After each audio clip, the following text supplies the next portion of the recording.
Shalom, selamat pagi Bapak Ibu. Kiranya kita semua dalam keadaan yang sehat, sukacita, damai sejahtera yang dari Tuhan boleh terus hadir di dalam kehidupan kita. Mari sebelum kita beraktivitas, kita mau merenungkan firman Tuhan, kita mau berdoa.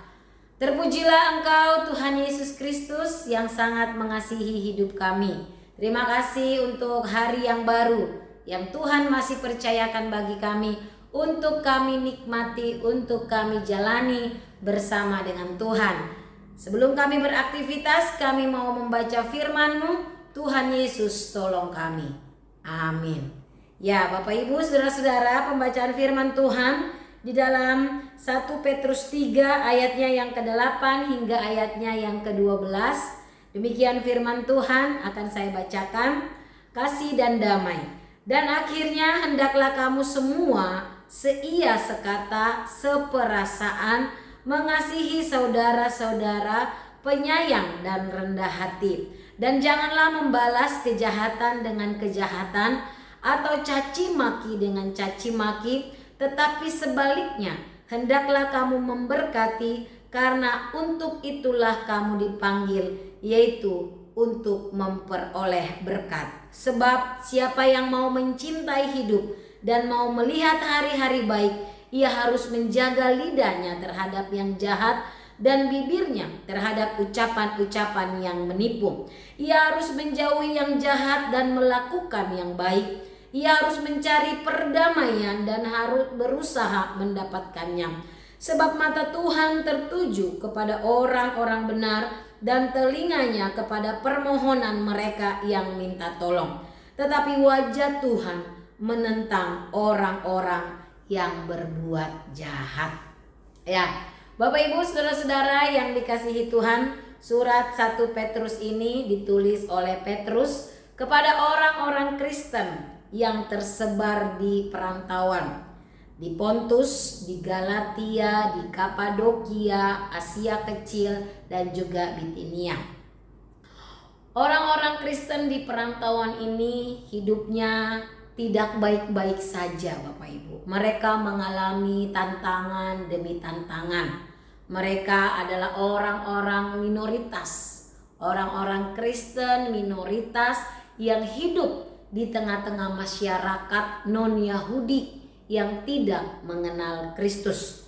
Seringkali mereka mendapatkan tekanan, difitnah, dan lain sebagainya.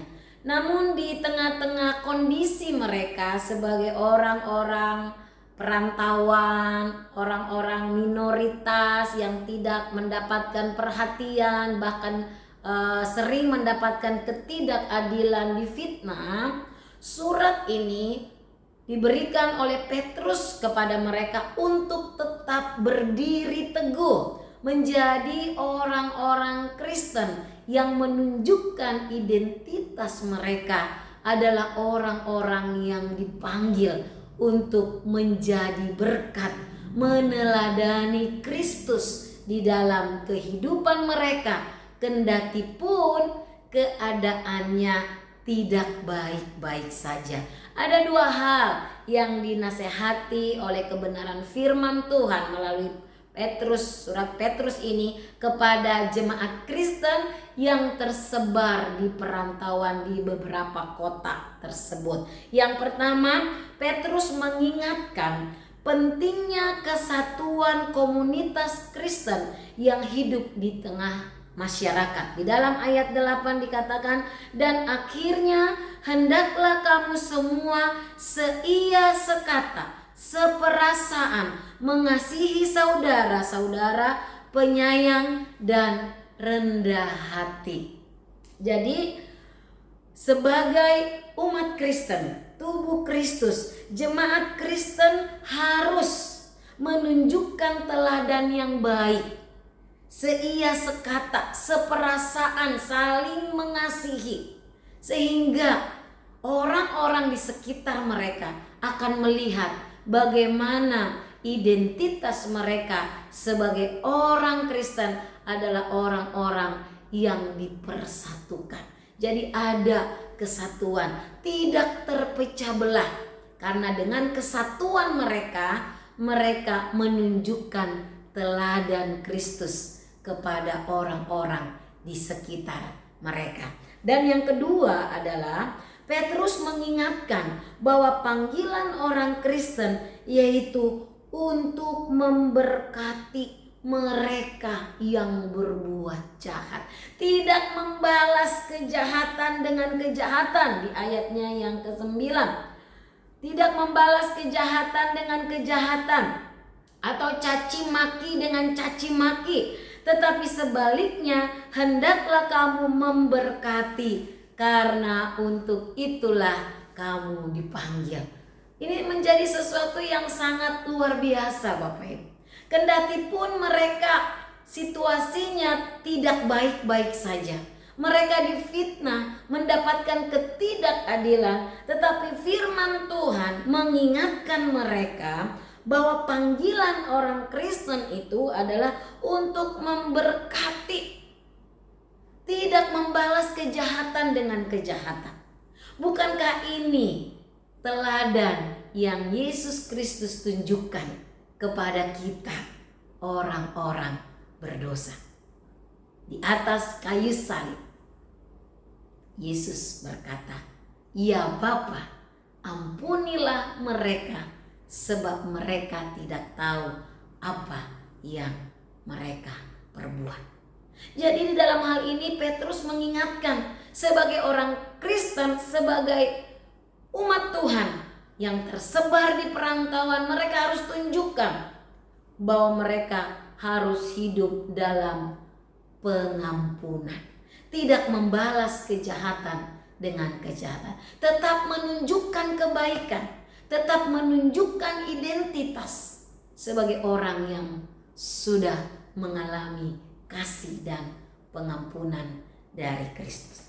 Sehingga di dalam hal ini Petrus juga mengutip apa yang ditulis di dalam kitab Mazmur. Siapa yang mau mencintai hidup dan mau melihat hari-hari baik, ia harus menjaga lidahnya terhadap yang jahat dan bibirnya terhadap ucapan-ucapan yang menipu. Ia harus menjauhi yang jahat dan melakukan yang baik, sebab mata Tuhan tertuju kepada orang-orang benar.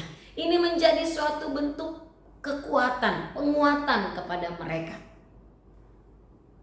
Biar orang jahat kepada mereka, kepada kita, tetapi percayalah, mata Tuhan tertuju kepada orang-orang yang hidupnya benar, orang-orang yang terus mencari perdamaian. Jadi Bapak Ibu, saudara-saudara yang dikasihi Tuhan, dua panggilan ini mengingatkan setiap kita akan identitas kita sebagai orang-orang percaya di tengah-tengah masyarakat, di tengah-tengah perbedaan yang ada. Kita dipanggil untuk sehati sepikir di dalam Kristus, menunjukkan identitas kita, komunitas yang saling mengasihi. Dan yang kedua, kita dipanggil untuk memberkati, untuk menjadi berkat kepada orang yang jahat sekalipun. Ini menjadi panggilan setiap kita. Tentu tidak mudah, tetapi ketika kita berjalan bersama dengan Tuhan, maka kita dimampukan oleh Tuhan untuk melakukannya. Kiranya firman Tuhan ini boleh memberkati dan kita diingatkan di 2026 ini terus berusaha menjadi pribadi yang lebih baik lagi, dan tujuannya nama Tuhan dimuliakan. Kiranya firman Tuhan ini memberkati setiap kita. Kita berdoa. Terima kasih ya Tuhan untuk firman yang boleh mengingatkan kami kembali akan identitas kami sebagai orang percaya yang terus menunjukkan teladan Kristus yang sudah kami terima di dalam kehidupan kami, sehingga banyak orang yang melihat sungguh Kristus hidup di dalam kehidupan kami.